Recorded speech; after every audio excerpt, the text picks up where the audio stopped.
ಇರ್ಷಾದ್ ಅಹಮದ್ ಅವರೇ ಈಗ ಮುಖ್ಯಮಂತ್ರಿಗಳು ನಿನ್ನೆ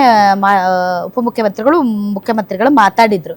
ಒಬ್ಬ ಹೆಣ್ಮಗಳು ಕೊಡ್ತೀವಿ ಮತ್ತೆ ತಾಳ್ಮೆ ಇರಲಿ ಸಹನೆ ಇರಲಿ ಅಂತ ಎಲ್ಲ ಹೇಳಿ ರಾಜೀನಾಮೆ ಕೊಡೋರು ಕೊಡ್ಲಿ ಅಂತಂದ್ರೆ ಅಷ್ಟರು ಕೊಡ್ತಾರೆ, ತಗೋತೀರೇನು? ನೋಡಿ, ಇವತ್ತು ಮಾನ್ಯ ಮುಖ್ಯಮಂತ್ರಿ ಹೇಳಿರುವಂತಹ 34 ಜನ ಬಿಟ್ಟು ಇನ್ನು ಉಳಿದವರೆಲ್ಲ ಕೊಡ್ತಾರೆ ಸರ್. ನಾನು ಹೇಳ್ತಾ ಇರೋದು ವ್ಯಕ್ತಿಗಿಂತ ನಮಗೆ ಪಕ್ಷ ಮುಖ್ಯ ಆಗಬೇಕಾಗತ್ತೆ. ಇವತ್ತು 140 ಜನ ಶಾಸಕರು ಗೆದ್ದಿದ್ದಾರೆ, ಆದರೆ ಪಕ್ಷದ ಶಿಸ್ತಿನ ಹಿನ್ನೆಲೆಯಲ್ಲಿ ಅವ್ರಿಗೆ ಇವತ್ತು ಕಾರ್ಯಕರ್ತರು ಯಾವ ರೀತಿ ಕೆಲಸವನ್ನು ಮಾಡಿರ್ತಾರೆ, ಆಮೇಲೆ ಇವತ್ತು ಶಾಸಕರಾಗೋದಕ್ಕೆ ಕಾರ್ಯಕರ್ತರು ಎಷ್ಟು ಇಂಪಾರ್ಟೆಂಟ್ ಇರ್ತಾರೆ.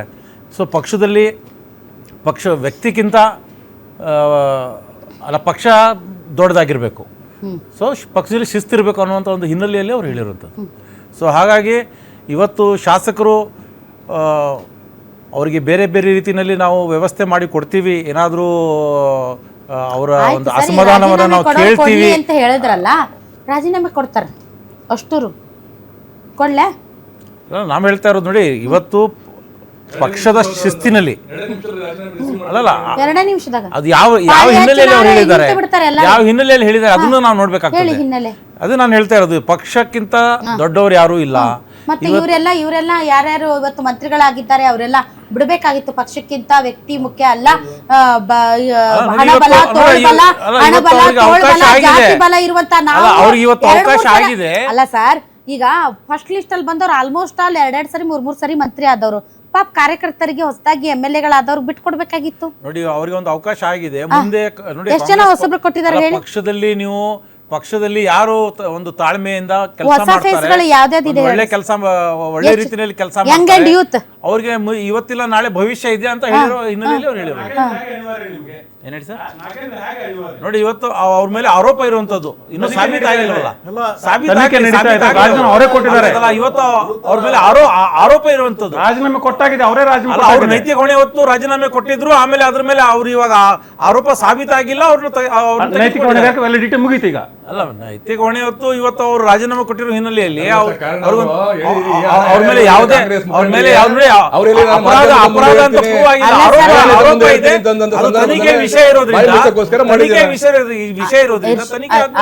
ತನಿಖೆ ಹೌದ್ರಿ ಸರ್. ಈಗ ನೈತಿಕ ಹೊಣೆ ಹೊತ್ತು ರಾಜೀನಾಮೆ ಕೊಟ್ರು. ಸೊ ನೈತಿಕ ಹೊಣೆ ಹೊತ್ತು ರಾಜೀನಾಮೆ ಕೊಟ್ಟ ಮೇಲೆ ಅವ್ರು ಆರೋಪ ಮುಕ್ತರಾಗಿ ಬರ್ಬೇಕು. ಏನ್ ಹೇಳ್ರಿ? ಆರೋಪ ಮುಕ್ತರಾಗಿ ಬರ್ಬೇಕು. ಆರೋಪ ಮುಕ್ತರಾಗಿದ್ದಾರೆ ಅವರು. ಆದ್ರೆ ಅವ್ರ ಅಪರಾಧನೂ ಆಗಿಲ್ಲವಲ್ಲ, ಅವ್ರ ಅಪರಾಧಿ ಅಂತಾನು ಪ್ರೂವ್ ಆಗಿಲ್ಲ. ಅಪರಾಧಿ ಆಗಿದೀನಿ ಅಂತ ಅವ್ರು ರಾಜೀನಾಮೆ ಕೊಟ್ಟಿಲ್ಲ. ಅವ್ರ ತನಿಖೆ ಮೇಲೆ ಡೈರೆಕ್ಟ್ ಇಫೆಕ್ಟ್ ಆಗಬಾರ್ದು, ಆ ತನಿಖೆಗೆ ಒಂದು ಇಫೆಕ್ಟ್ ಆಗಬಾರ್ದು ಹಿನ್ನೆಲೆಯಲ್ಲಿ ಅವರು ರಾಜೀನಾಮೆ ಕೊಟ್ಟಿರ್ತಾರೆ. ಈಗಲೂ ನಡೀತಾ ಇದೆ.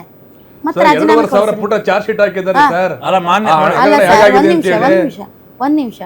ಈಗ ಆರೋಪ ಹೊತ್ತಿರೋರನ್ನ ನೀವು ಮತ್ತೆ ಮಂತ್ರಿ ಸ್ಥಾನಕ್ಕೆ ತಗೋತೀರಿ, ರಾಜೀನಾಮೆ ಕೊಟ್ಟವ್ರನ್ನ ಮತ್ತೆ ಮಂತ್ರಿ ಸ್ಥಾನಕ್ಕೆ ತಗೋತೀರಿ.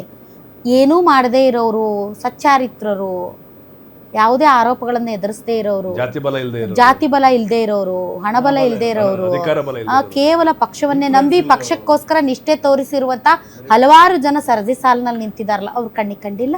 ನೋಡಿ, ಇವತ್ತು ಏನು ಮಾನದಂಡ ಸರ್? ಒಂದ್ ಮಾನದಂಡ ಇವಾಗ DK ಶಿವಕುಮಾರ್ ಅವ್ರನ್ನ ಸಿದ್ದರಾಮಯ್ಯ ಅವ್ರ ಕ್ಯಾಬಿನೆಟ್ ಅಲ್ಲಿ ತಗೊಳ್ಳಿಲ್ಲ.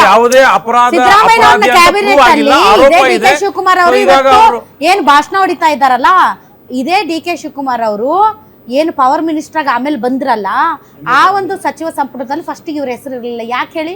ಅಲ್ಲೊಬ್ರು ಸ್ವತಂತ್ರ ಹೋರಾಟಗಾರರು ಇವ್ರ ಮೇಲೆ ಆರೋಪ ಮಾಡಿದ್ರು, ಇವ್ರು ತಗೋಬಾರ್ದು, ಇವ್ರ ಮೇಲೆ ಆರೋಪಗಳಿವೆ ಅಂತ. ಆಯ್ತಾ? ಅವಾಗ ತಗೊಳ್ಳಿಲ್ಲ ಅವ್ರು. ಏನ್ರಿ ಸರ್? ಮತ್ತೆ ಅವರು ವಾಪಸ್ ಬಂದ್ರು. ಸೊ ಆ ಒಂದು ಹೈ ಸ್ಟ್ಯಾಂಡರ್ಡ್ ಏನಾದ್ರೂ ಒಂದು ಸೆಟ್ ಮಾಡ್ಬೇಕಲ್ಲ ನೀವು. ಇದು ನಮ್ಮ ಮಾನದಂಡ. ಆರೋಪ ಇರೋರು ನಾವು ತಗೊಳ್ಳಲ್ಲ, ಭ್ರಷ್ಟಾಚಾರದ ವಿಚಾರಗಳಲ್ಲಿ ಇವ್ರು ತೊಡಗಿಕೊಂಡಿರೋದು ಇವ್ರನ್ನ ತಗೊಳ್ಳಲ್ಲ.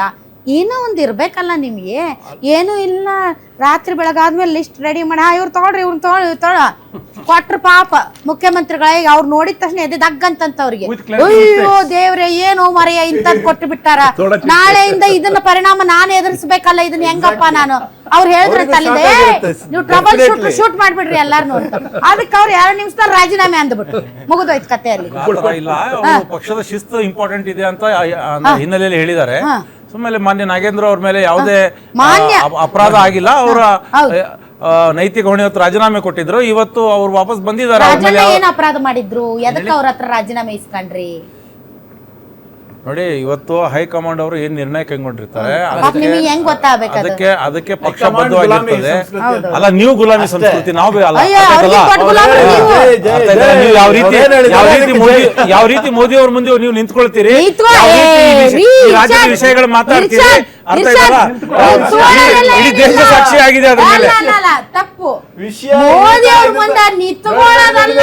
ಅಲ್ಲ, ಗುಲಾಮರು ಅಂತ ಹೇಳಿದ್ರಲ್ಲ, ಅದಕ್ಕೆ ನಿಂತ್ಕೊಳ್ಳೋದಿಲ್ಲ. ನೆರಳು ಸೋಕಲ್ಲ ಅವ್ರ್ದು.